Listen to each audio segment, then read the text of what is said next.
Olá, pessoal, tudo bem com vocês? E hoje, para a honra e glória do Senhor Jesus, nós estamos aqui para mais um episódio do nosso podcast. E o podcast de hoje ele vai ser muito especial, um tema muito interessante e com certeza relevante para os tempos que nós estamos vivendo. Certamente vai ser bênção na sua vida, vai trazer entendimento, vai te edificar. E para falar sobre esse tema, que é sobre os fins dos tempos, vamos falar sobre sinais, vamos falar sobre a vinda de Jesus, sobre arrebatamento. E um tema especial como esse, a gente tem que ter um convidado também especial, como a gente tem aqui hoje, que é o nosso querido pastor Anderson Castelo Branco. Vou pedir o pastor para ele se apresentar aqui para vocês. Pastor, muito obrigado pela sua presença, é uma honra o senhor estar aqui conosco. Seja muito bem-vindo. Amém, obrigado, Deus abençoe nessa segunda vez que estamos reunindo aqui, hoje para esse podcast extraordinário, fora da caixinha, vai ser simplesmente um top das galáxias. Em nome Vamos de Jesus. falar de um dos assuntos mais relevantes da teologia, que é a escatologia. Vamos apreciar alguns textos que falam das profecias que estão se cumprindo nos últimos tempos. Eu acredito que será um tempo precioso de colocar colírio nos olhos da noiva de Cristo. Eu agradeço pelo convite e espero que seja um tempo sobrenatural de Deus através da palavra. Amém. Pastor, para a gente começar, então nada mais interessante que a gente começar a falar do tempo que nós estamos vivendo, né? Que é um tempo que a Bíblia já nos dá vários sinais que os tempos se aproximam e nós temos assim vários sinais dos fins dos tempos.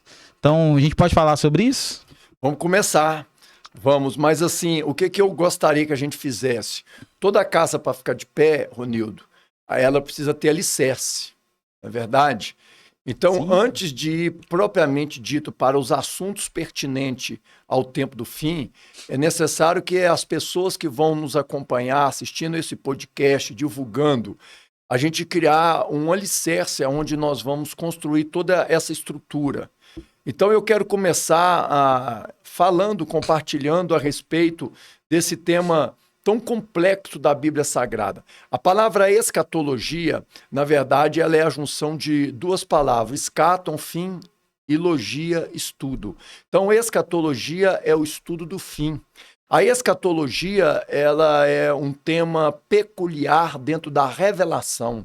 Nós acreditamos que toda a Bíblia é uma revelação de Deus. Entretanto, cremos que o Apocalipse é uma revelação especial dentro da revelação.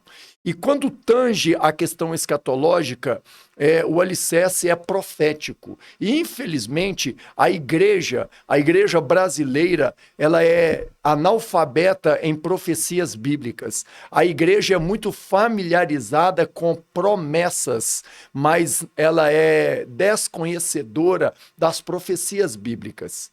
Então, eu gostaria que a gente começasse falando um pouco a respeito disso.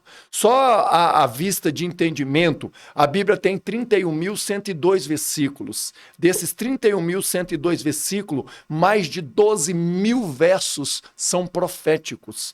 1/3 da Bíblia é profecia. Há alguns especialistas que dizem que a Bíblia tem 8.000 promessas. Só que eles esqueceram de avisar o povo de Deus que a Bíblia tem também 12.000 versos proféticos. Só para você entender a profundidade do cunho profético da Bíblia, para cada um versículo que fala da primeira vinda de Cristo, nós temos 8 versículos que falam a respeito da segunda vinda de Cristo.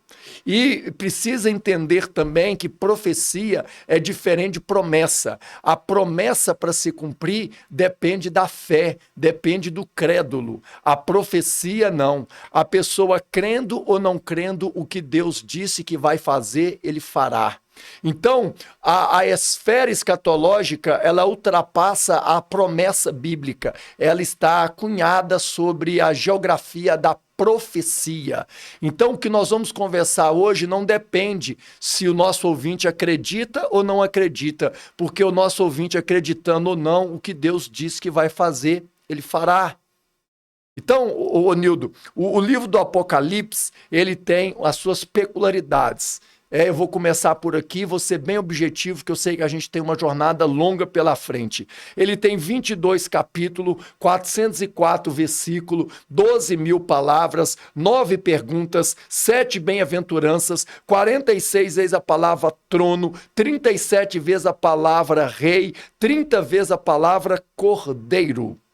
Agora, veja como que os 66 livros se perfazem num panorama profético. O Antigo Testamento é a preparação para Cristo, os Evangelhos é a manifestação de Cristo, Atos dos Apóstolos é a propagação de Cristo, as epístolas é a expressão de Cristo e o Apocalipse, a consumação de Cristo. Agora, para os participantes perceberem a complexidade, olha que coisa interessante. A Bíblia, nos seus 66 livros canônicos, cada livro tem o seu gênero, ok? Um ou dois gêneros no máximo. O Apocalipse não. Ele é complexo porque ele é composto de 4 gêneros literários. Por isso, Ronildo, que a maioria das pessoas, elas falam assim, eu leio e não entendo. Por quê? Porque está no contexto do livro 4 gêneros literários que eu vou explicar aqui em 1 minuto e as pessoas vão entender o que eu quero dizer. Então, por exemplo, você lê certos livros da Bíblia que ele tem cunho histórico, outros livros têm cunho doutrinário, outros livros têm um cunho de conhecimento, ok?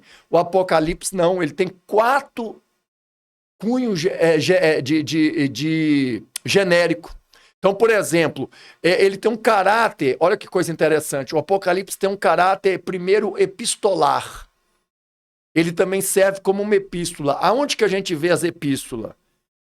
Quando você começa o livro do Apocalipse, capítulo 2, capítulo 3, você vê ali João escrevendo cartas a 7 igrejas. 7 igrejas. Ok? Então isso tem caráter de epístola. Lembra quando o apóstolo Paulo escrevia as cartas às igrejas? Nós no Sim. Apocalipse também temos João escrevendo cartas às igrejas. Então, gênero 1, epistolar. Segundo gênero, profético. Porque no Apocalipse também tem aquela chamada do profeta ao arrependimento.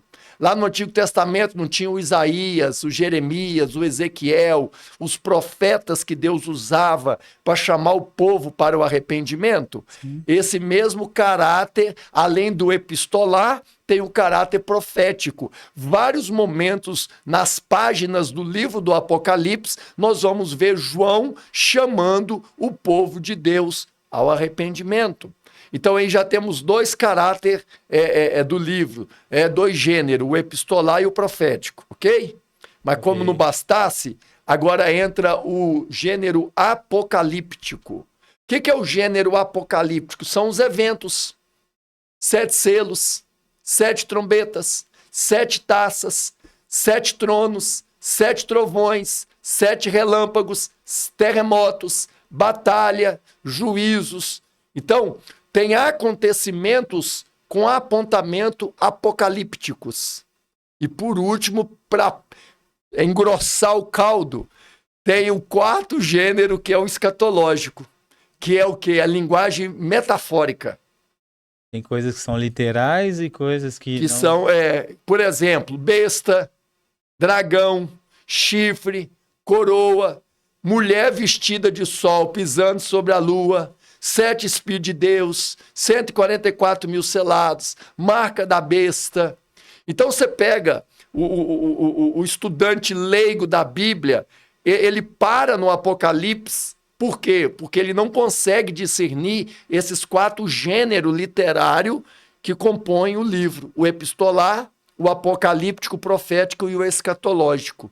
Mas quando você consegue elucidar esse fato, aí você consegue começar a ter um pequeno discernimento.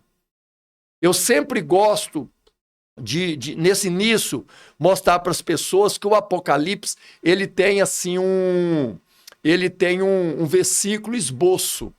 É o esboço. Se você entender esse versículo, Haroldo, dá para colocar o versículo em tela, um versículo? Enquanto você acha aí Apocalipse 1,17. Olha, Ronildo e quem participa do podcast. Eu vou dar uma explicação que o cara vai entender o livro inteiro. É o esboço. Um versículo-chave. Isto, é o versículo esboço. Olha, isso aí, ó. Olha lá, 17. Nós vamos parar até o 19. Olha, e eu, quando vi, caí aos seus pés como morto. Quem tá falando aí? João. João, quando viu quem? Viu Jesus. E ele pôs sobre mim a sua destra, dizendo, não temas, eu sou o primeiro e o último. E o que vivo e fui morto, mas eis que agora vivo para todo sempre, amém, e tenho a chave da morte e do inferno. Agora o 19, que é o versículo esboço de todo o livro, Haroldo. O verso 19, por gentileza. Pode pôr ali no...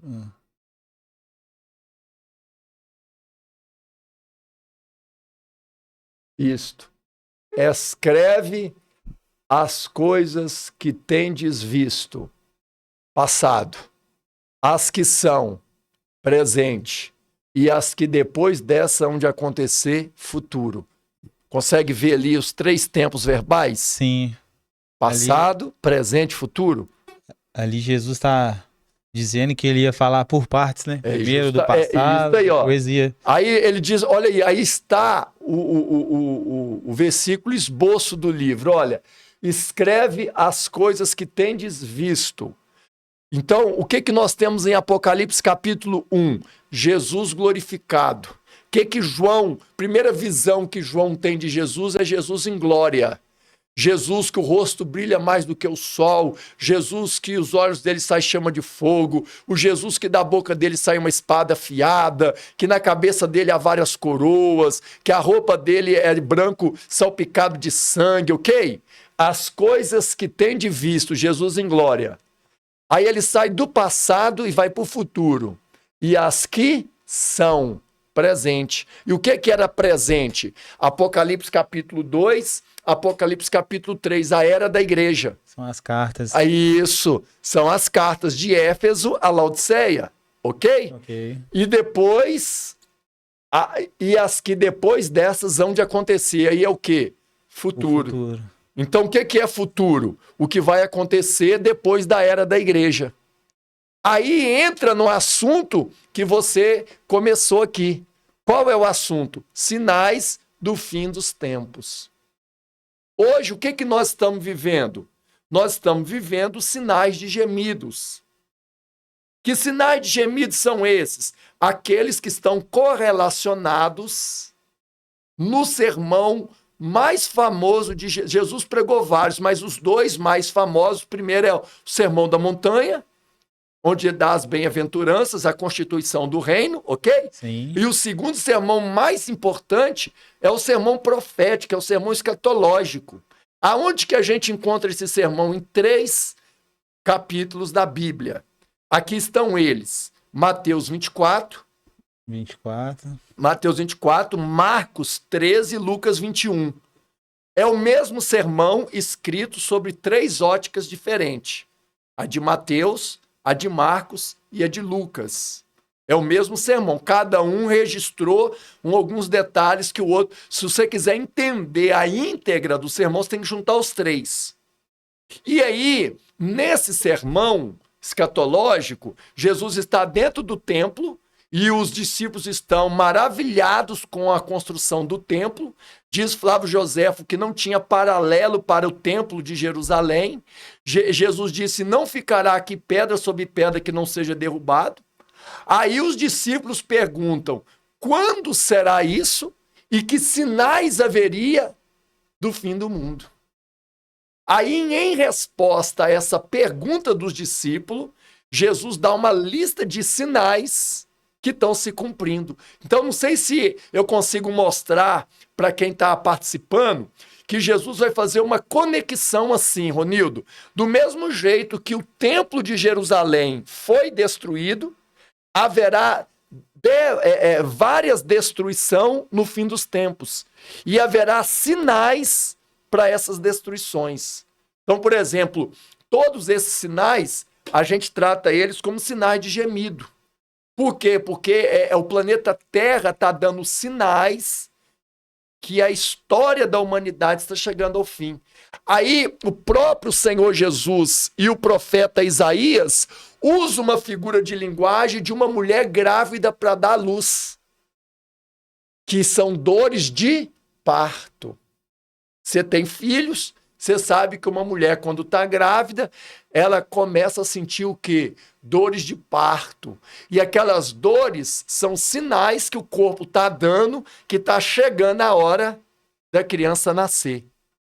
Sim. Por isso que Jesus disse que os sinais do fim dos tempos seria como dores de parto de uma mulher grávida. Do mesmo jeito que o corpo da mulher dá sinais que o menino vai nascer, o planeta Terra, nesse exato momento, em todo o seu contexto religioso, científico, econômico, social, está dando sinais que Jesus vai voltar. É interessante que quando a mulher está grávida e dá os sinais de parto, vão ficando cada vez mais frequentes, né?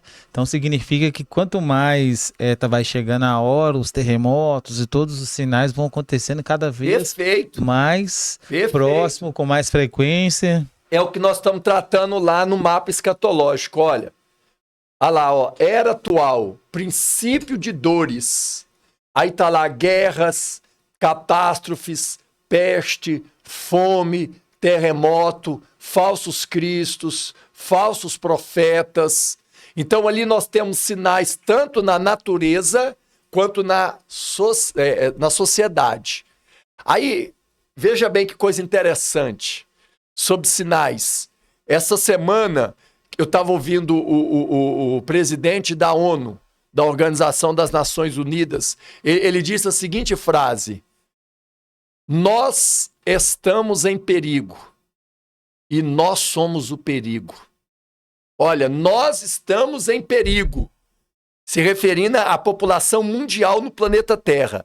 Nós estamos em perigo e nós somos o perigo. Por quê? Por quê? Por causa do aquecimento global. Eu não sei se você viu essa semana um cientista, ele classificou o Oceano Atlântico como um oceano em febre. Em febre. 2,5 graus de aquecimento no oceano. Ok? O oceano está em febre. Por quê? Por causa do aquecimento global. São sinais literais que estão acontecendo diante dos nossos olhos. E aí você falou uma coisa interessante, né? Quando a mulher está grávida, os sinais, as contrações. As contrações, essa é a palavra. Contrações, ok? Então presta atenção. Sempre choveu, mas nunca choveu tanto como está chovendo nos dias de hoje. Você viu a tragédia que aconteceu no Rio Grande do Sul? Sempre choveu, mas nunca choveu tanto igual está chovendo. Sempre fez calor, ok? Nós estamos no inverno. É o inverno mais quente da história. É o nosso agora. Hoje estava falando que nos Estados Unidos está 43 graus lá em Las Vegas, né? Batendo recorde de temperatura. Recorde de calor. Um dia atrás do outro.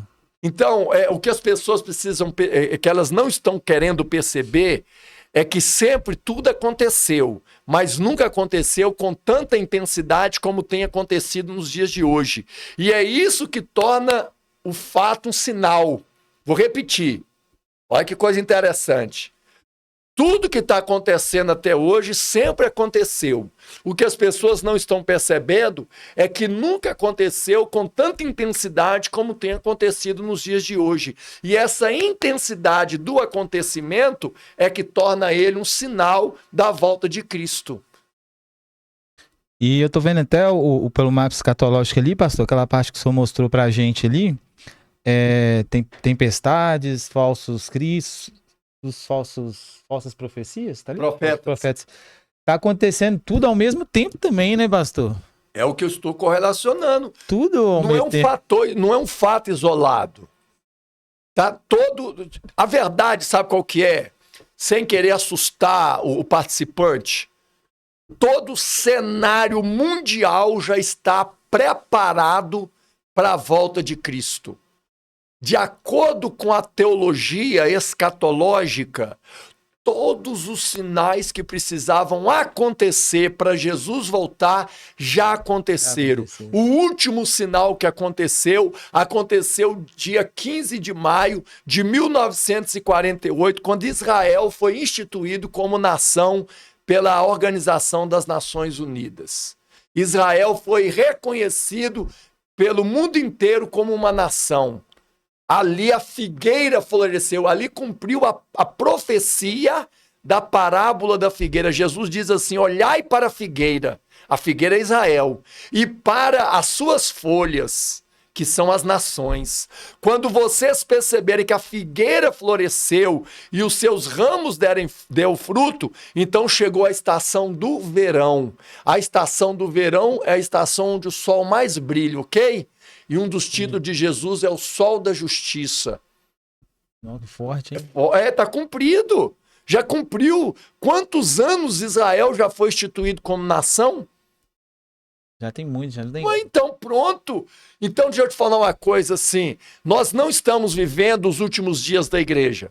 Nós não estamos vivendo os últimos minutos da igreja. Nós estamos vivendo os últimos segundos da igreja na face da terra. Teologicamente, nós estamos no que a teologia chama de tempo parentético. O que é o tempo parentético? É quando Deus cria um parêntese na história, institui a dispensação da graça, a era da igreja, ok? Ali, ó, a era atual, quando o último cristão se converter, aí acabou. Fecha-se a porta da graça e vai acontecer a primeira etapa da segunda vinda de Cristo, conhecida de maneira popular como o arrebatamento e conhecida como maneira teológica a parousia ou a parousia, que é o arrebatamento da igreja. Parousia. Então nós estamos assim, dentro desse contexto dos sinais que estão se cumprindo e estamos aguardando esse próximo evento. Pastor, e a questão do arrebatamento, como que vai ser? Tem uma sequência? Primeiro, uma etapa, primeiro é os mortos, depois são os que estão vivos. Como que é o... Isso mesmo. Veja bem, a escola que eu defendo, os ensinamentos que eu propago, eles vêm da seguinte sequência. Eu sou um estudante e, ao mesmo tempo, alguém que ensina a escatologia no seguinte prisma, Ronildo. Eu sou dispensacionalista. O dispensacionalista é o pré-tribulacionista. A palavra dispensacionalista, veja, a palavra dispensação é tempos. Então, veja bem, eu sou dispensacionalista porque eu creio que Deus, em um tempo, revela a sua vontade e prova a obediência do homem com relação à sua vontade. Então eu creio que nós estamos na dispensação da graça hoje. Sim. Tá? Entendi. Eu sou pré-tribulacionista. Se sou pré, me obriga a ser pré-milenista. Eu sou futurístico e literalístico do texto. Então, eu tenho 5 posições teológicas. E essas 5 posições vai interferir diretamente na minha interpretação sobre os acontecimentos escatológicos. Então, dentro da visão dispensacionalista, pré-tribulacionista, pré-milenista, futurística e literalística, nós cremos num arrebatamento que se dará em 2 etapas. O que seria futuralística, pastor? Futurística. Futurística é a visão que interpreta o Apocalipse num prisma futuro. Já ok? Com o próprio versículo que o senhor nos mostrou ali. É isso aí. Haroldo, vê se você consegue colocar Apocalipse capítulo 4, verso 1. Apocalipse. Deixa eu entrar aqui. 4:1. 4.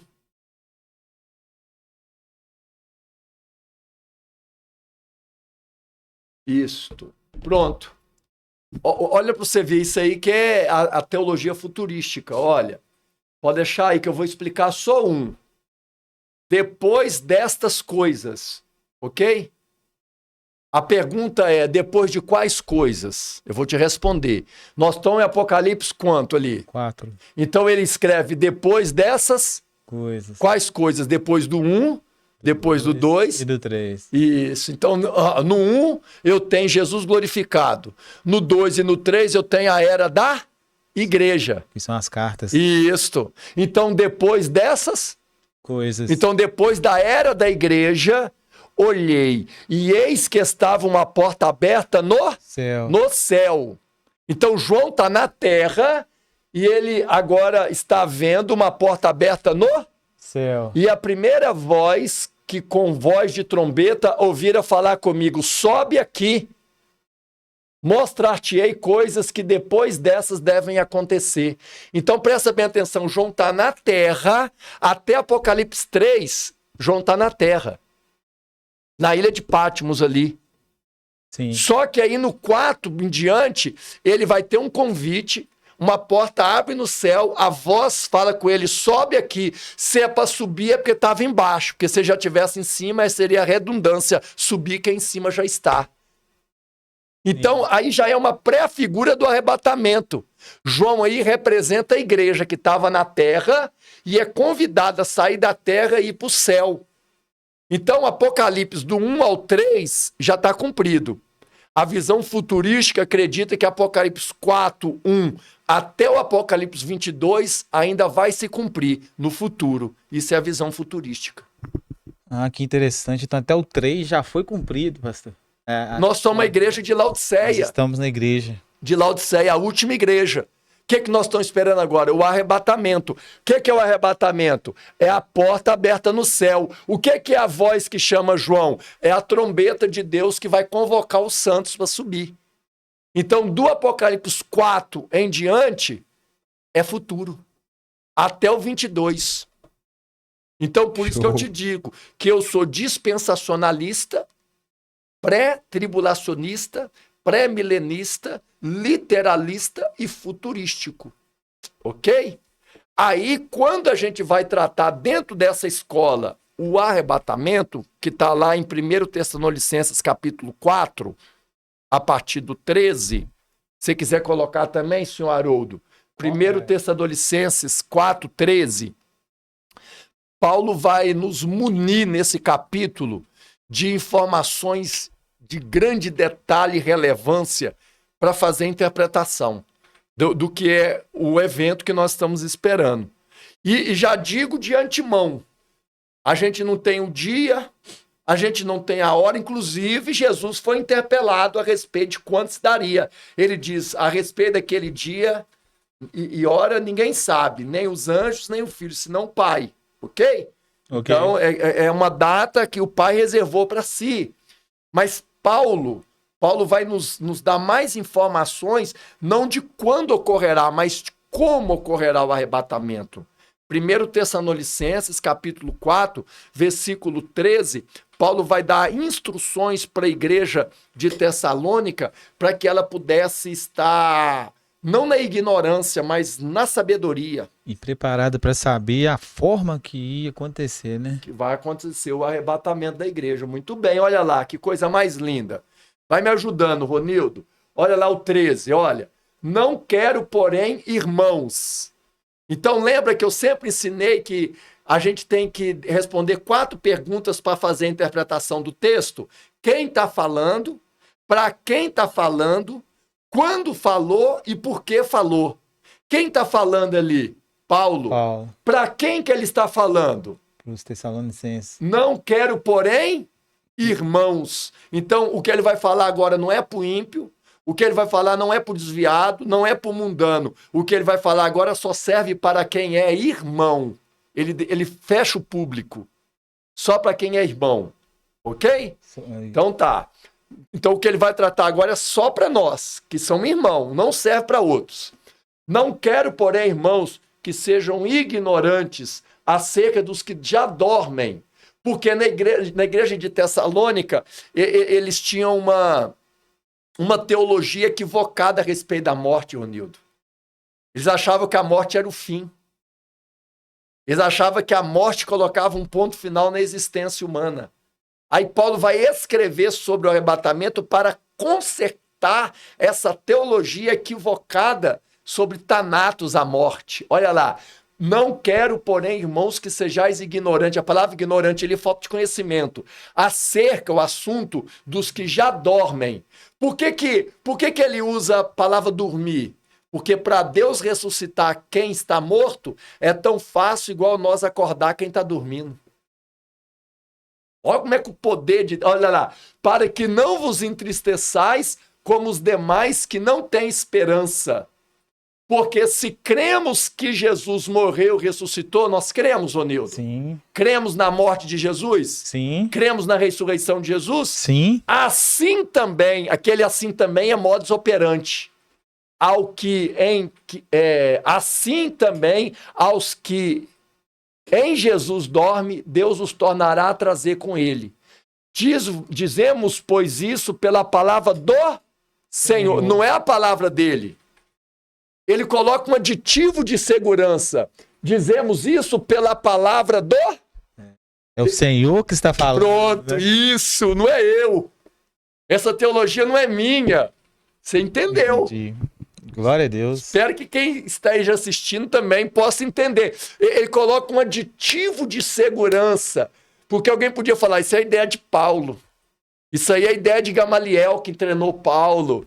Não, olha, dizemos, pois, isso pela palavra do Senhor, que nós, os que ficarmos vivos para a vinda do Senhor, não precederemos os que dormem. Aí ele agora vai dar a ordem, olha, porque o mesmo Senhor descerá do céu com alarido, com a voz de arcanjo, com a trombeta de Deus. Aí uma ressalva aqui, não pode confundir trombeta de Deus com trombeta de anjos. A Bíblia é um festival de trombetas, ok? Tem muito... É totalmente diferente. Totalmente, ó. Olha lá. Porque o mesmo Senhor descerá do céu com alarido, com voz de arcanjo, com trombeta de Deus. Lá em Apocalipse 7, 8, 9, nós vamos ter o toque das 7 trombetas, mas lá são trombetas dos anjos, para decretar juízo. Aqui a trombeta não é de anjo, aí a trombeta é de quem? De Deus. Para quê? Para convocar o povo para o arrebatamento. Paulo está usando a figura do exército romano, que reunia os seus soldados com o toque do chofar. Os que morreram em Cristo ressuscitarão o quê? Primeiro. Por que quem morreu em Cristo ressuscita primeiro? Por causa da justiça divina. Porque quem morreu em Cristo se tornou a igreja triunfante. Depois nós, olha lá, os que ficarmos vivos. Por que nós somos depois? Porque nós ainda somos a igreja militante. Pegou? Peguei. Seremos arrebatados juntamente com ele até o lugar que vai ser o arrebatamento. Paulo disse, ao encontrar o Senhor nos ares. Que ares são aquele? De acordo com a teologia mais saudável, nós tratamos 3 céus. O primeiro céu, Betel, casa de Deus. O segundo céu, regiões celestiais. E o terceiro céu, de cima para baixo, região atmosférica. De maneira invertida agora. De baixo para cima. O primeiro céu. Isso que a gente vê do firmamento. Firmamento, sol, lua, estrela. O segundo céu, regiões celestiais. E o terceiro céu é a casa de Deus, Betel. Ok? Quando Paulo diz nos ares, é esse céu atmosférico. E assim estaremos para sempre. Aquele sempre tem peso de eternidade. Aquele sempre tem conotação de não tem mais fim, de infinito com o Senhor. Agora o mais lindo, verso 18. Lê para mim o 18. Consegue daí? Portanto, consolai-vos uns aos outros com estas palavras. Então Paulo está usando o evento arrebatamento para gerar esperança, conhecimento e consolo nos ouvintes. Quando fala da volta de Jesus, pega. Quando fala da volta de Jesus, tem gente que fica com medo, tem gente que arrepia, que trava na cadeira, que cerra os dentes, que arrepia os cabelos da cabeça. Ei, a volta de Jesus vai ser a coisa mais linda. A volta de Jesus tem que causar arrepio, espanto em quem está no mundo. Jesus vai voltar para o mundo como juiz, mas para nós que somos a igreja, Jesus vai voltar como noivo. A volta de Jesus para nós é a bendita esperança. A volta de Jesus para nós é o maior consolo da nossa vida. O nosso nome está escrito no livro da vida. A trombeta de Deus vai soar. O nosso nome será chamado. O nosso corpo será glorificado.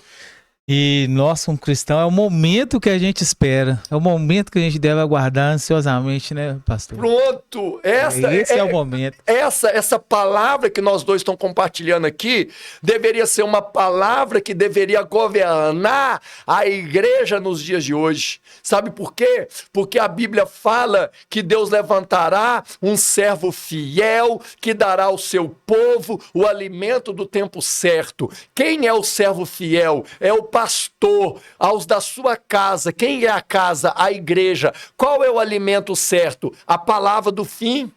Nós estamos vivendo o quê? O fim. E qual que é a palavra que tem que ser pregada hoje? A palavra do fim. Eu não estou falando de pregar medo, eu não estou falando de psicologia do medo, de extremismo.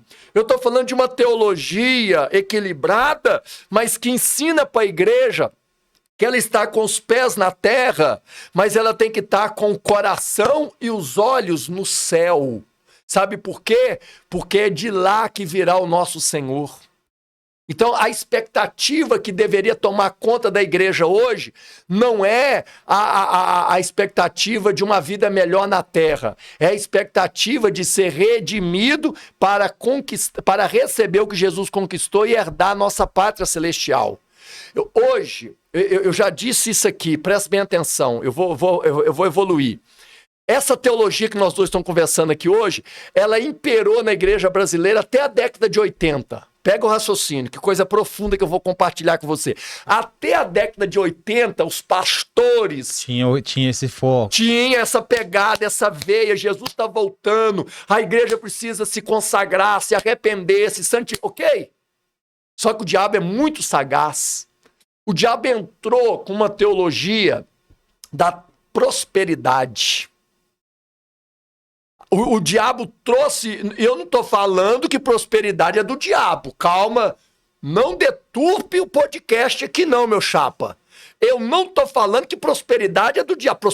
O que é do diabo é a miséria. Prosperidade é de Deus. Eu creio em prosperidade, eu vivo prosperidade, eu sei que Deus é a provisão, ok? Mas isso é subproduto do evangelho. Pegou? Sim. A verdadeira prosperidade é meu nome escrito no livro da vida e o Senhor suprindo as minhas necessidades dia após dia. Prosperidade não é acumular. Prosperidade é dividir, é compartilhar. Não é o foco principal do evangelho. Pronto, ok? Sabe o que o diabo fez? Tornou isso o foco principal. Aí acabou, os púlpitos da igreja brasileira não prega mais volta de Cristo. Aí da década de 80 para a década de 90 para 2000, para 2010, a igreja ficou 30, 40 anos massacrando teologia de prosperidade. Pegou? Sim. Aí a teologia da prosperidade gerou uma filha. Qual que é a filha que hoje está sendo pregada no mundo inteiro? A teologia da autoajuda, do coach. Os caras que mais têm seguidor na internet são de autoajuda. Os pregadores mais famosos são de autoajuda. Hoje não pode mais pregar contra pecado. Hoje não pode mais falar de arrependimento. Hoje não pode mais exortar. Hoje todo mundo tem que ir para a igreja para se sentir bem. Porque hoje a teologia da prosperidade gerou a sua filha chamada a teologia da autoajuda. Com isso, mensagens como essa que nós estamos compartilhando sobre a volta de Jesus ficou parada. Hoje, quem são os pregadores, as igrejas mais famosas? São aquelas que sempre têm uma palavra pro ego humano. Hoje nós estamos vivendo a teologia triunfalista. Hoje nós estamos vivendo a teologia antropolatria, onde o homem está sendo idolatrado. Nós não estamos vivendo mais a cristologia. Ok? O homem quer se colocar no centro, né? Pronto. Aí, para a gente voltar ali no arrebatamento, para você poder entender...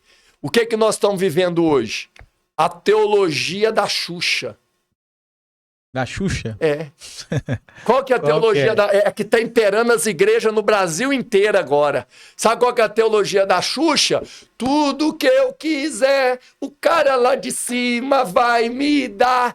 E as igrejas estão lotadas de gente querendo dinheiro, querendo casamento feliz, carro zero, empresa, sucesso e fama. Só que o evangelho, meu amigo, não tem teologia da Xuxa, não. O evangelho tem a teologia do peregrino. Qual que é a teologia do peregrino? Aqui não é o meu lugar, a terra não é a minha pátria, eu estou aqui de passagem, ele voltará para me buscar e eu vou para a minha pátria celestial. Hoje todo mundo quer se dar bem na terra, como se o céu não existisse. Mas a expectativa teológica, se você me perguntar assim, pastor, num cenário, no relógio, qual é o próximo evento? Arrebatamento. Como o sol ao meio-dia. O próximo evento de Deus é o arrebatamento. Não tenho dia, não tenho hora, porque a minha teologia é sadia e é responsável. Eu não posso datar a volta. Eu tenho pistas. Pista sim, mas certeza nós não podemos dar a ninguém do dia e hora. Mas o fato é verídico. Cristo voltará. Pastor, o senhor falou questão sobre pistas. O senhor acha que é independente alguma coisa do acordo de paz? Isso interfere? Mas o senhor acha que pode haver o arrebatamento antes do acordo de paz para a reconstrução do templo, igual algumas pessoas falam? Isso é indiferente, né? Isso não é um critério para o arrebatamento, não, né? Não, o que o senhor acredita? O Haroldo, volta no mapa escatológico, que lá no mapa tem um evento que você está citando aí, olha, no mapa escatológico lá, ó. Porque tem muitas pessoas que têm dúvidas sobre isso também. É lá, olha. Tá vendo ali, ó, última semana de anos, Daniel 9:27? Sim. Tá vendo lá, acordo com muitos de 3 anos e meio, ascensão do anticristo, grande tribulação, 3 anos e meio, manifestação do anticristo. Então, o que a gente acredita? De acordo com a profecia de Daniel 9:27, na verdade é Daniel 9:24 ao 27, ok? Então, eu vou ser simplório aqui, porque não vai dar para aprofundar. Sim. Tá? Mas eu vou só para quem tá curioso para saber como se dará os fatos, tá? Sinais do fim dos tempos, hoje. Arrebatamento. A palavra arrebatamento significa parousia. Ok? Chegada. Cristo vai arrebatar todos aqueles que aceitaram ele como Senhor e Salvador. Primeiro os mortos, depois os vivos. Depois que a igreja é arrebatada, quem que surge no cenário mundial? O anticristo, o anti-messias, o anti-machia. O prefixo anti, em grego, significa aquele que é contrário e aquele que se opõe. O anticristo é contrário a Cristo e vai se opor a toda a obra de Cristo. Ok? Esse anticristo surge no cenário mundial, ok? Como o Messias. Ele vai ganhar o apoio de muitos. De muitos. Você já notou que o mundo hoje está dividido em blocos econômicos. O Mercosul, o NAFTA, o Tigre Asiático, ok? O NAFTA. Então, os dirigentes de cada bloco econômico vão fazer aliança com o anticristo. Por quê? O anticristo vai resolver os 3 piores problemas da humanidade. O religioso, o econômico e o político. O que o anticristo vai fazer? Vamos lá, rapidão, para você entender. Isso chama nova era. É o pacto. Era. É o pacto. O pacto da nova era. Então, com a retirada da igreja, a situação hoje já está terrível. A situação do mundo já vai de mal a pior, concorda? Sim. Tá. Caminhando a passos largos, né? Por fim, ok? Com a tirada da igreja, só vai piorar. O sumiço de bilhões de pessoas. O caos vai se estabelecer.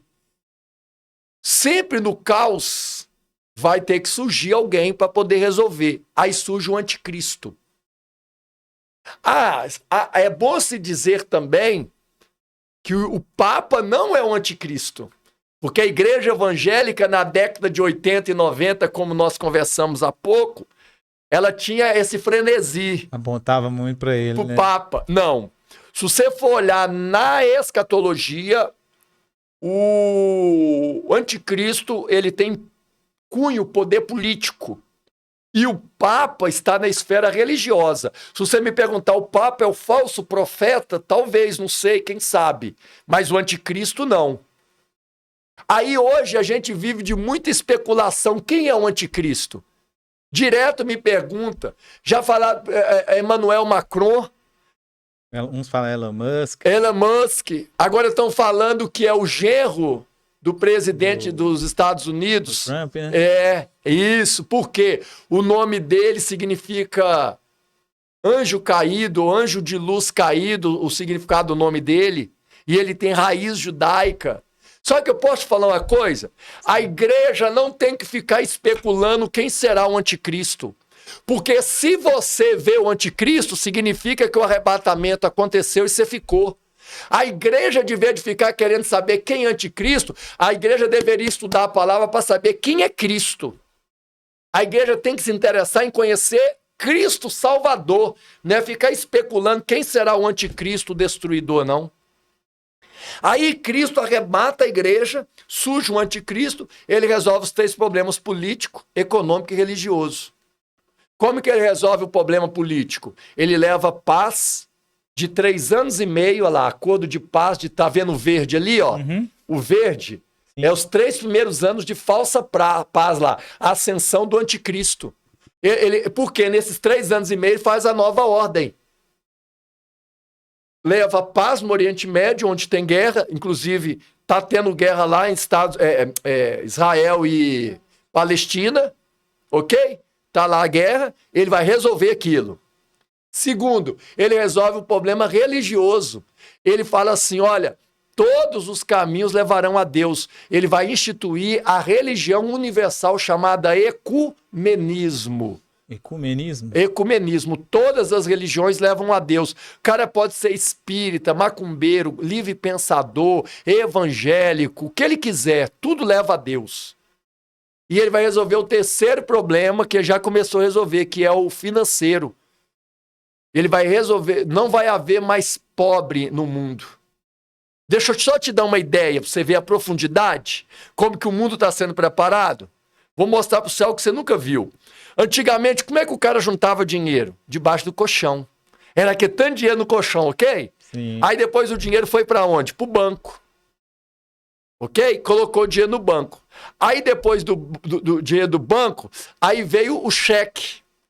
Veio uma folha de papel. O dinheiro todo do cara virou uma folha de papel, ok? Sim. Depois do cheque, o dinheiro virou o quê? Um cartão de crédito. Cartão de crédito. Aí o cartão de crédito agora acabou. Aí o dinheiro agora virou o quê? Digital.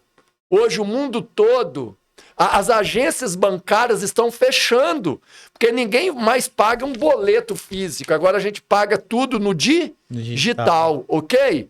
Então está sendo tudo preparado. Como que o anticristo vai resolver o problema financeiro e não vai haver mais pobre no mundo em 3 anos e meio? Simples. Todo o dinheiro digital terá um prazo para ser gasto. Vou te dar um exemplo. Você trabalha numa empresa e ganha 10 mil reais por mês, ok? Sim. É exemplo, é hipotético, tá? Ganha 10 mil por mês na empresa. Só que a empresa não vai te pagar em dinheiro físico para você guardar, não. Ela vai te pagar em dinheiro digital, com prazo de 30 dias para você gastar. Se você não gastar nos 30 dias, aquele dinheiro expira. Você vai querer deixar o dinheiro expirar? Então você é obrigado a gastar os 10 mil em 30 dias. Significa que o dinheiro vai rodar no mundo inteiro. E a própria Europa já tem uma moeda única, né? A gente pode pôr o euro, né? O Brasil vai entrar agora No com Mercosul. a moeda digital Ó, também, né? no Mercosul todo. E aí vai entrar no Mercosul, já fica fácil também, né? Se o Mercosul e Tudo o uma euro... preparação. O dinheiro digital terá prazo para expirar, Tem um- obrigando a gastar. Então não vai ter mais rico para acumular. E tem umas teorias que eles falam do reset econômico, que aí as Sim, moedas vão estar mais ou menos ali no mesmo no nível, né? mesmo nível. Senão, você vê hoje o desequilíbrio entre o dólar, o euro, o real e outras moedas do mundo. É Então, gritante, né? pois é, o digital vai fazer um reset da economia, mas isso é depois, na ascensão do anticristo. Como que ele vai ser aclamado como Messias? Assim, resolvendo o problema político no Oriente Médio, resolvendo o problema religioso, que acaba as religiões, e resolvendo o problema financeiro, onde o pobre fica rico e o rico ainda continua rico, porque o dinheiro vai ter que ser gasto, investido, não acumulado, senão ele vai ser perdido. Aí ele vai exigir adoração. Chama todos. Eu resolvi o problema de vocês? Prostra e me adore como Messias de vocês. As nações se prostrarão diante do anticristo, mas Israel não. Está lá em Daniel 9, 24, 27. Israel apoia o anticristo na política e na economia, mas não dá apoio religioso, porque Israel é monoteísta. Israel não é politeísta. Então Israel recusa a adoração ao anticristo, porque Israel já tem o seu Deus, Jeová, Yahvé. Aí ele vai quebrar a aliança de falsa paz e vai começar os últimos 3 anos e meio, vermelhinho que você tá vendo lá, ó, chamado o quê? A grande A tribulação. grande tribulação. Pastor, uma pergunta interessante. Fala assim que ele vai sentar no trono de Cristo, né? O objetivo dele, no caso, ou então o governo mundial vai vir de Israel? Ou Israel vai virar o centro Sim, comercial do mundo? sim. Não só econômico, mas religioso. Porque ele vai ter alianças com outras nações que vão ajudar Sim, ele a dominar o restante do mundo. Mas sim. ele mesmo vai governar de lá mesmo, vai virar o comércio mundial, o centro do mundo, Centro do então. mundo. Você já ouviu aquela expressão de Daniel e de Jesus quando vistes a abominação no lugar santo? É isso. Ele vai colocar a imagem dele da besta. Sabe o santo dos santos do Antigo Testamento? Sim, Lá do Antigo, não tinha um santo dos santos? sim. Pois é.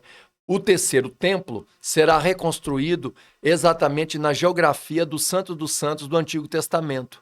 E nesse tempo que ele estiver em ascensão, ele vai colocar a imagem dele que fala. Essa imagem que fala é a ideia de um mega super plus computador que vai governar a economia do mundo inteiro. Não é à Interessante. toa que Israel é uma das maiores tecnologias do mundo hoje. Vai ser tudo manipulado de lá, De né? lá, Tudo. de lá. Entendeu? Ó, você pode perceber hoje o advento da IA. A IA é um braço direito do governo mundial, que é a inteligência artificial. Tanto é que agora o TRE, o Tribunal de Justiça, está batendo pesado para não usar a IA no processo de cidadania e política. Por quê? Porque o IA põe na sua boca palavra que você nunca disse. Cria holograma que nunca foi verdade.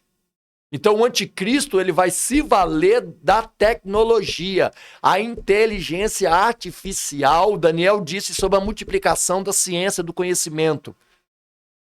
Ele vai governar o mundo todo assim, ó, porque todas as tecnologias hoje, ó, hoje nós estamos no Brasil em 4G. Alguns já operam 5G, ok? No Japão tá 8G. Então, todo o cenário mundial está sendo preparado para quê? O arrebatamento da igreja e o advento do antimessias.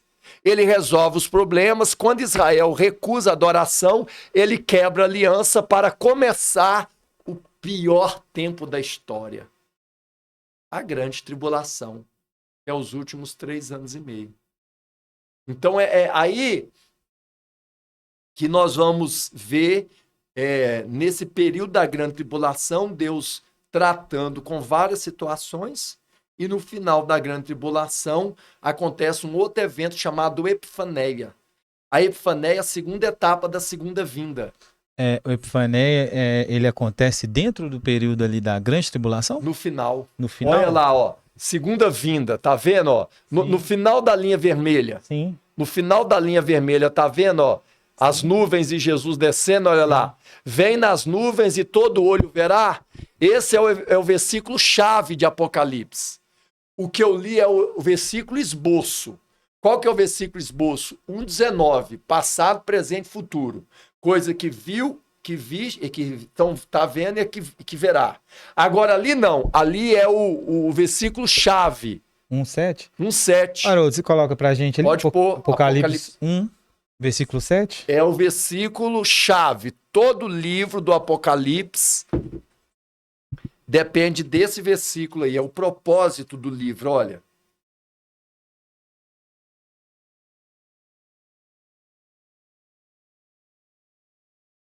Pode ler, por favor? Eis que venho com as nuvens, e todo olho verá, até os mesmos que o transpassaram. E todas as tribos da terra se lamentarão sobre ele. Sim. Amém. Então agora eu vou dar uma explicação que se vai fechar e vai encaixar tudo. A segunda vinda de Cristo se dará em duas etapas. Sim. A primeira etapa é a parousia. A segunda etapa é a epifaneia. A parousia é para começar a tribulação. A epifaneia é para concluir e fechar a grande tribulação. A parousia é Cristo vindo para a igreja. A epifaneia é Cristo vindo com a igreja.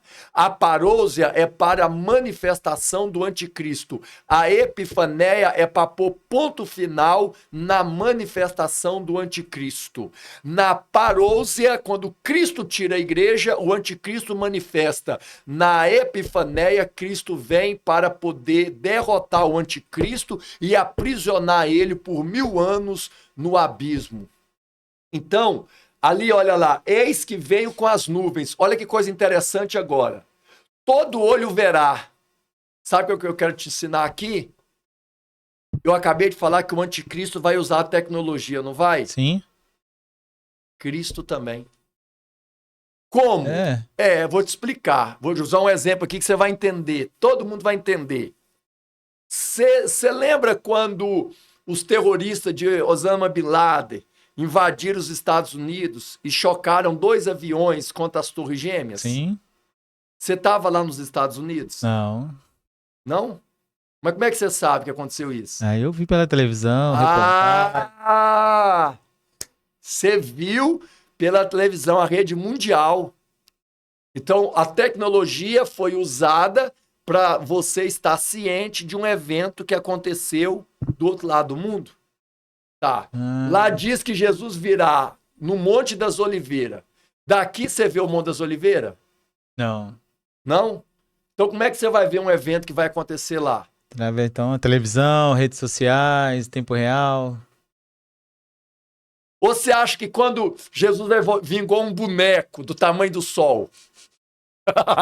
Porque tem gente que... É isso que eu acho interessante, que a teologia que eu prego, ela é moderada. Eu não creio num Jesus gigante do tamanho... Aí tinha que ser igual os filmes do King Kong, só que 10 vezes maior, né?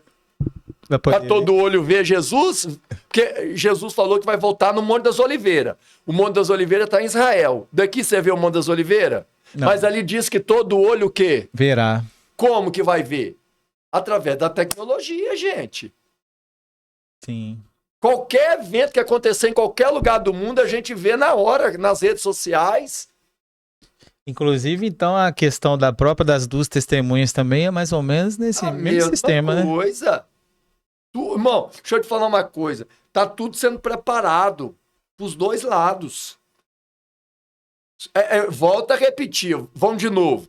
A internet é bênção ou a internet é maldição? Depende. Na mão de um estuprador, na mão de um assassino, ela é mal. Na minha e na sua mão, ela é bênção. Nós estamos usando ela para fazer esse podcast e vai passar no YouTube e as pessoas serão abençoadas. Então, o anticristo vai usar para o mal e Cristo, que nós estamos vendo aí, vai usar... Olha lá, eis que venho com as nuvens e todo olho verá. até os mesmos que os transpassaram. E todas as tribos da terra, todos os povos lamentarão sobre ele, sim, amém. Então, esse é o versículo chave do Apocalipse. Todos os eventos do Apocalipse só vão acontecer para culminar nesse fato. Esse fato é chamado de epifaneia. A palavra epifaneia significa manifestação. A palavra manifestação é a ilustração do sol meio-dia. Não tem jeito de não ver o sol. Não tem jeito de não sentir calor. Ok? Sim. É isso aí. Todo olho verá. Como você vê o sol meio-dia, todos verão Cristo voltar. Mas pode voltar no mapa escatológico, o Haroldo. Esse fato vai acontecer quando? No final da linha vermelha lá, ó. Olha lá. Entre a grande tribulação tem 3 anos e meio de falsa paz e 3 anos e meio de perseguição. Aí eu estou ensinando, Ronildo, a grande tribulação é o assunto mais importante do Apocalipse. Só para você poder ter ideia, do capítulo 6 ao capítulo 19. Pode ir pouco mais da metade do livro, né? Porque são 22 capítulos, né? Mais da metade. O que é grande tribulação? Mateus 24, 21, Haroldo. Olha Jesus no sermão escatológico. Mateus 24, 21. Jesus disse, lê para mim. Porque haverá então grande aflição, como nunca houve desde o princípio do mundo até agora. Nem tampouco há de haver. Pronto. Então, olha, porque haverá grande aflição, grande tribulação, como nunca houve. Então, vamos lá. Olha que Jesus correlaciona passado e futuro. Deixa eu mostrar no texto. Porque haverá grande aflição, como nunca houve desde o princípio do mundo. Então, passado. O que já houve até hoje? Muita coisa, não já? Primeira Guerra Mundial. Segunda Guerra Mundial. Massacre dos judeus. Muitas pestes, muitas fomes. Terremotos, catástrofes, ok? Então, olha lá. Porque haverá uma grande tribulação como nunca houve, desde o princípio do mundo. Aí Jesus sai do passado e agora vai para o futuro. Nem tampouco há de haver futuro. Nem tudo de ruim que já aconteceu, nem tudo de ruim que vai acontecer poderá se comparar com aquilo que vai acontecer na grande tribulação. Dá a impressão que ele quis dizer assim, não passa nem perto, né? Não passa nem perto. Aí você já me viu algumas vezes na igreja definir a grande tribulação. Como que define? A grande tribulação é um termo técnico utilizado no cenário profético para designar um tempo futuro de 7 anos. Esses 7 anos se subdividirão em 2 períodos de tempo, os 3 primeiros anos e meio e os últimos 3 anos e meio. Nesse período de 7, Deus derramará 3 classes de catástrofes sobre o planeta Terra, 7 selos do Apocalipse, 7 trombetas do Apocalipse, 7 taças do Apocalipse. Lembrando que as 7 trombetas são piores do que os 7 selos, lembrando que as 7 taças são piores do que as 7 trombetas, lembrando que o 7º selo toca a primeira trombeta e a 7ª trombeta derrama a primeira taça com a ira do Deus Todo-Poderoso. Isso é grande tribulação. Então volta lá no mapa, por favor. Jesus diz que haverá um tempo como nunca houve, desde o princípio e nem o fim. Olha lá. É aquele período de 7 anos. Começa com uma fase verde, de falsa paz, de acordo. Depois a aliança é quebrada e começa a perseguição contra os santos. E aqueles santos ali não é igreja não, tá? A igreja já foi arrebatada. Aqueles santos ali é Israel. Israel? É. As pessoas às vezes confundem. Acham que santos são os crentes. A palavra santo ali é separado. A igreja já foi arrebatada. Enquanto estiver acontecendo o período da tribulação na terra, aonde que a igreja vai estar? Passando por 2 eventos no céu. Qual que é o primeiro? O Bema. Nós até falamos dele lá na igreja esses dias. E qual que é o segundo evento? As bodas. Casamento. Enquanto tiver grande tribulação na terra, a igreja estará passando pelo galardão do Bema e pelo casamento das bodas. E aqueles santos que serão perseguidos ali é o povo de Israel, que ficará para o tratamento.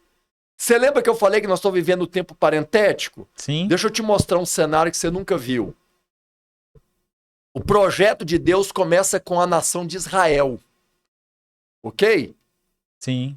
Você já ouviu alguém falar assim, Israel é a nação escolhida de Deus? Sim. Muitas vezes? Muitas vezes.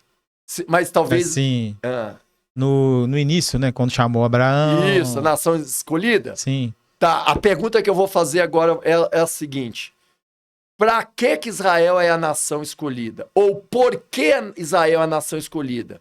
Se Deus não tem filho predileto, se Deus não faz acepção de pessoa, por que Deus escolheu Israel? Para que Deus escolheu Israel? Essa resposta ninguém quer dar. Quer todo mundo encher a boca e falar, Israel é a nação escolhida. Mas eu quero responder para você agora o porquê Deus escolheu Israel. Deus escolheu Israel só por um fato, só por um motivo. Revelar ao mundo seu amor. Deus poderia ter escolhido qualquer outra nação. Haroldo, abaixa aí a temperatura, hein? É ele? Tá, abaixa esse trem, tá quente, mas tô achando que eu tô na grande tribulação já. Então, nós ouvimos a vida toda que Israel... Tá bom isso. Tá. Nós ouvimos a vida toda que Israel é nação escolhida.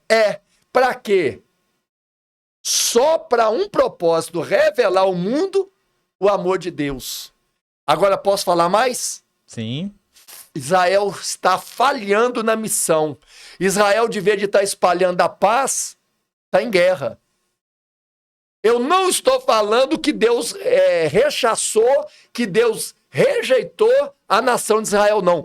Paulo em Romanos 11 diz que Deus não vai rejeitar o povo de Israel, mas eles serão tratados no período da grande tribulação. O Israel que nós estamos vendo hoje não está revelando ao mundo o amor de Deus, não. Israel de hoje está falhando na missão de revelar o amor de Deus ao mundo. Então eles serão tratados no período da grande tribulação. O anticristo não vai perseguir eles, olha lá, a faixa vermelha, Ronildo. Aí você sabe o que vai acontecer no final da grande tribulação? Deve estar no seu roteiro. A batalha do Armagedon, no Vale do Megido. É considerada a terceira guerra mundial. A terceira guerra mundial? A Bíblia ainda profetiza duas guerras. Já teve a primeira guerra mundial, a segunda guerra mundial. A terceira guerra mundial é a batalha do Armagedon, no Vale do Megido. E a quarta guerra mundial é Gog e Magog, no final do reino milenar. Tá vendo a faixa lá, ó? Sim. Reino milenar. No final ali, ó, vai ter Gog e Magog. E a batalha do Armagedon?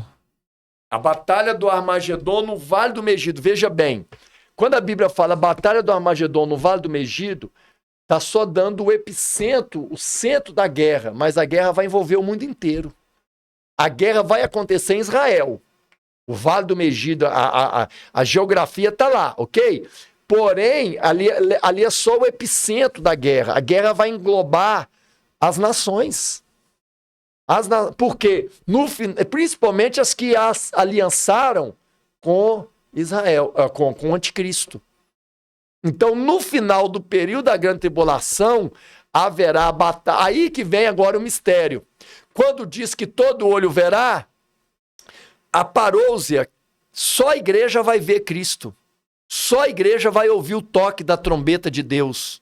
Agora, na Epifaneia, todo olho verá, que é o versículo. Isto, todas as tribos da terra. Aí é Epifaneia, aí é Cristo vindo com dois exércitos. Quais são os dois exércitos que Cristo vai vir? Os anjos e a igreja. Ok? Para quê? Colocar fim no período da grande tribulação. Aí vai cumprir a profecia de Zacarias 14. Pena que a igreja é carente, analfabeta de profecia, né? A igreja é especialista em promessa, mas em profecia é desconhecida. Aí, senhor Ronildo, aí você sabe o que vai acontecer no final do período da tribulação? O anticristo vai estar perseguindo Israel, vai encurralar Israel no pé do Monte das Oliveiras. Exatamente o lugar onde a profecia diz que Cristo voltará. O profeta Zacarias diz que o pé de Cristo pisa no monte, é literal.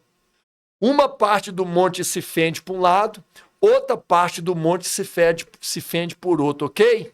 Pela espada que sai da boca de Yeshua HaMashiach, Jesus vai aniquilar o exército do anticristo.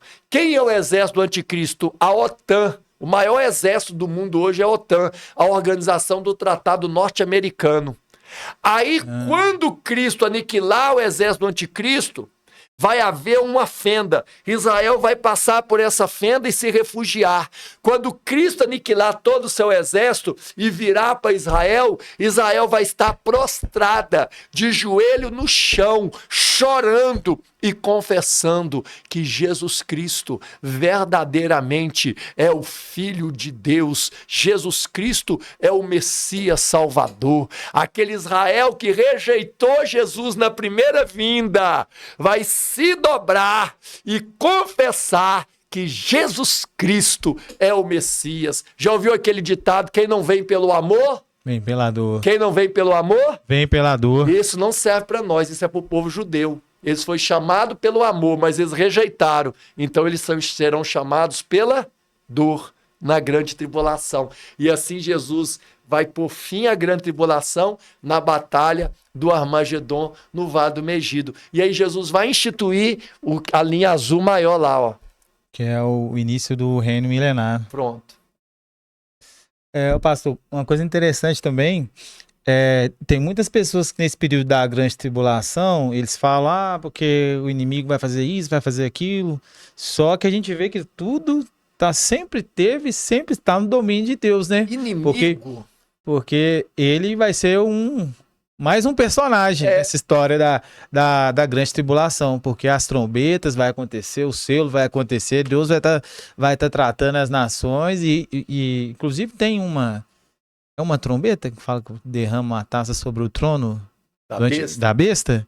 É uma trombeta? A taça. É uma taça, né? Isso então, é o final da grande tribulação. Por mais que esteja um caos enorme, tudo dentro do controle de Deus, né? Sabe como é que eu vou definir isso? Eu não sei quem cunhou essa palavra. Não sei se foi Martim Lutero. Acho que foi Martim Lutero. Ele diz assim, o diabo, ele só é um cachorro na coleira de Deus. Você já viu um cachorro na coleira? Ele só vai até onde você deixa. O diabo só é um cachorro na coleira de Deus, gente. Só faz o que Deus permite. Exatamente. Então não tem... vou falar uma coisa. Está tudo absolutamente no controle de Deus. Deus goza de um atributo chamado onipotência. Nenhum átomo no universo se move fora da vontade absoluta de Deus. O diabo não passa de um cachorro na coleira de Deus. Amém. Forte. Forte, pastor. Os crentes falam que né? Pastor, e o reino milenar? Na sequência, aí tem a batalha do Armagedon, aí após isso tem essa batalha que o Senhor nos deu a visão, nos mostrou que Jesus já vai chegar dessa vez... O pau vai quebrar, né? Na segunda vinda. A primeira coisa que Jesus vai fazer é pegar o diabo e prender ele por 1000 anos. Prender por 1000 anos. E o falso profeta e a besta eles são jogados no lago de fogo. 1000 anos preso. Mas isso é depois. Isso é lá depois do reino milenar. Todos eles então vão para... Depois do reino. No reino milenar, a Bíblia diz que o diabo é preso por 1000 anos. E a besta? Não, aí veja bem, só você entender uma coisa então, vou te explicar. Nós não temos hoje a Trindade? Sim. O que é a Trindade, então? O Pai, o Filho e o Espírito Santo. No Apocalipse, nós temos a falsa Trindade. É o dragão, a besta e o falso profeta. Sim. Então, quer ver? Vou te explicar, você nunca mais vai confundir. Ó. O Pai... Então tem o dragão, que é o diabo, tentando imitar a Deus. Tem o filho, aí tem a besta, que é o anticristo, tentando imitar Cristo. Isso. E o falso profeta tentando imitar o Espírito Santo. Então você concorda comigo que tem o dragão, a besta e o falso profeta? Sim. Quem que dá o poder para a besta e para o falso profeta? O dragão. O dragão. Então, se você prender o dragão, que é o diabo, a besta e o falso profeta, perde seu poder. Por isso que o reino milenar, a besta e o falso profeta já são derrotados na batalha do Armagedon, no final da grande tribulação. O diabo ainda não. O diabo ainda não. Aí ele é preso por 1000 anos. Por que o diabo é preso por 1000 anos? Porque o diabo é o maior fomentador do pecado. Quer ver? Deixa eu te ensinar uma coisa que ninguém nunca te ensinou. O diabo pecou contra Deus? Pecou. Sim. Pecou ou não pecou? Sim. Tá. Você peca contra Deus? Peca. Eu peco? Peco. Tá. Quando eu e você pecamos, Deus nos perdoa? Sim. Por que Deus não perdoa o diabo, então? Simples. Porque em mim e você o pecado veio de fora para Dentro. e no diabo o pecado veio de dentro. Para fora. Então, quem é o maior fomentador do pecado no mundo? O diabo. E se o diabo estiver preso, não tem quem fomenta pecado. Por isso que o primeiro a ser preso no reino milenar é o diabo, porque aí o pecado sai de cena. O pecado sai tão de cena que a Bíblia começa a falar de bênçãos superlativas no reino milenar. O sol vai brilhar 7 vezes mais. Uma árvore vai produzir 7 frutos a mais. O mar vai produzir 7 vezes mais onda. Uma pessoa de 100 anos vai ser considerada jovem. Não vai ter deficiente físico. Não vai haver montanhas e morro. A superfície do planeta Terra será remodelada. Será igual essa mesa aqui, ó, uma planície só. O dirigente da adoração será o rei Davi.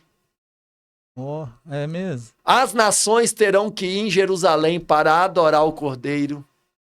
Igual fazia na contagem do censo, que vinha nações de outras. Uma mulher poderá ter filho com 300, 400 anos de idade. Haverá uma super mega população. Tem mais. Sabe, aí agora você vai entender algo mais profundo ainda. O derramamento do Espírito Santo, lá em Joel 2, diz que nos últimos dias derramarei do meu Espírito sobre toda a carne, ok? Sim. Em Atos capítulo 2, a gente vê o Espírito sendo derramado. Só que ali ainda não é a plenitude. A plenitude do derramamento do Espírito Santo será no reino? O reino milenar. Todas as pessoas do reino serão guiadas pelo Espírito Santo. Haverá, os estádios de futebol serão invadidos por pessoas para buscar o Espírito Santo. O reino milenar, haverá um único idioma no planeta Terra. Só um idioma, vai acabar as línguas das nações. O reino milenar, a natureza, ela será abundante 7 vezes. Teologicamente, deixa eu te explicar. Teologicamente, o pecado inferiorizou a terra 7 vezes. Com o reino milenar, o governo cristocêntrico, cristológico, tudo será restaurado. Os filhos serão 7 vezes mais obedientes. Os homens viverão 7 vezes mais. Serão 7 vezes mais bonito. Não haverá pobre. A profecia diz que todos terão casa. Hoje nós temos um déficit habitacional, né? Nem todo mundo tem casa para morar. Sim. No reino milenar, todos terão casa literal para morar. Tem uma profecia que fala que ninguém vai morar em casas que não possa construir. Pronto, é essa aí, você sabe. Você sabe, né? Benção. Ué, essa. Diz a mesma profecia que todos terão super salário e ninguém mais ficará devendo ao seu irmão. Ninguém pedirá nada emprestado no reino milenar de tanta abundância que terá no período de 1000 anos. Coisa fantástica, hein? Glória a Deus. Aí no final, caminhando para o final, do reino milenar. Eu disse que teria mais 2 guerras, né? Sim. A terceira, terceira batalha do Armagedon no final da grande tribulação, ok? Que vai envolver todas as nações. E a última acontece no final da do reino milenar, chamada Gog e Magog. Por quê? Satanás fica preso quanto tempo? 1000 anos. E no final do 1000 anos ele é Ele é solto solto. e ele vem de novo para tentar confundir as nações. Ele consegue. E ele consegue? Sabe por quê? Muito simples. Hoje, você, para ser salvo, tem que renegar o mundo, tem que renegar as propostas do diabo e aceitar a Cristo, ok? Se naquele reino milenar ali Satanás está preso, a população só conhece quem? Cristo. Então eles estão com Cristo porque não tem outra opção. Então Satanás é solto para mostrar várias coisas. Ele fica quanto tempo preso? 1000 anos. Uma vez diabo, diabo para sempre, porque em 1000 anos ele não se arrepende. E os homens que nasceram durante o reino milenar só conhecem Jesus, ok? E aí quando Satanás aparece, muitos largam a Cristo para seguir Satanás e eles fazem uma rebelião. Eles são seduzidos praticamente da mesma forma que houve rebelião no céu, se a gente for Mesma observar. coisa. Mas então é porque são as pessoas que não têm o corpo glorificado, então. Sim, é claro, é os nascidos em carne. Os nascidos, os descendentes, então, dos. Os nascidos no período do reino. Quem está em corpo de glória já é a igreja triunfante, não se corrompe mais. Que interessantíssimo, hein? É, ué. Só que isso aqui, irmão, não é ensinado em lugar nenhum, não. Hoje ensina é ter carro novo, é empresa. Como é que você vai ser famoso? Como é que você vai ter sucesso na terra? Isso que governa hoje os púlpitos das igrejas. Conversas, sermões, teologia como essas que nós estamos aqui, passou longe dos púlpitos das igrejas do Brasil. Que forte, muito interessante. Aí no final do reino milenar, vai escutando, tem Gog e Magog, a rebelião. Aí sim vai chegar no ponto que você disse. Deus vai pegar agora o diabo e o inferno e vai jogar num outro lugar chamado Geena, lago de fogo e enxofre, e sofrerão eternamente. Aí vai começar, olha lá, vai ser depois daquele, olha lá, trono branco, ó. Tá vendo? Final do reino milenar rola o quê? Um trono branco. Depois da batalha de Gog e Magog, isso. Aí é a parte do trono branco. Isso. Aí depois do trono branco, tem eternidade futura. Aí João diz, eis que vejo novo céu, nova terra. E o mar não existe. Não existe mais. Então aí é a eternidade futura. É interessante também. Então não vai ter mais os então, consequente, os animais aquáticos, então. Não tem. Na nova eternidade, na próxima eternidade não tem mar, e o céu é novo e a terra é nova. E o mar não existe mais. Então vai ter muita mudança. Não. Assim, não se vai mudar a questão do mar, deve ter outras também. Vai. A eternidade, a eternidade futura, assim podemos dizer, se a eternidade é futura, que ela não acaba nunca, é sem o mar, é novo céu e nova terra. A gente tem quase nenhuma informação a respeito disso. A gente tem um compêndio de informações até o trono branco, tá vendo? Que é o juízo final. E o trono branco, pastor, o Bema, então os que tiveram corpo glorificados já foram julgados. O trono branco ali são para aqueles que vão ser condenados e os que nasceram no período milenário. Isso. Entendi. Isso aí. O trono branco é para condenação. Ali... O Bema não. O Bema é para recompensa. Mas vai ter alguém que vai passar no trono branco que não vai ser condenado, ou aquele ali já é especificamente mesmo da condenação? O trono branco, veja bem, olha lá, abrirão os livros. Tá vendo lá? Sim. Os livros. Quem que vai aparecer no juízo do trono branco? Todas as pessoas que não foram salvas, desde quando o mundo começou até aquele dia. Sabe, desde Caim e Abel? Até o último lá do reino milenar, que não foram salvos, apresentarão no juízo final para ser condenados.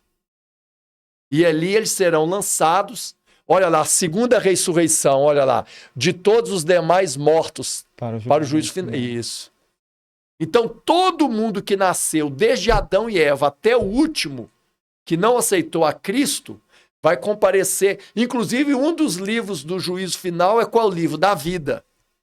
Mas peraí, o livro da vida não é o nome dos salvos? O que o nome do livro da vida vai aparecer no trono branco? Para provar para a pessoa que o nome dele não está lá. Ah, entendi.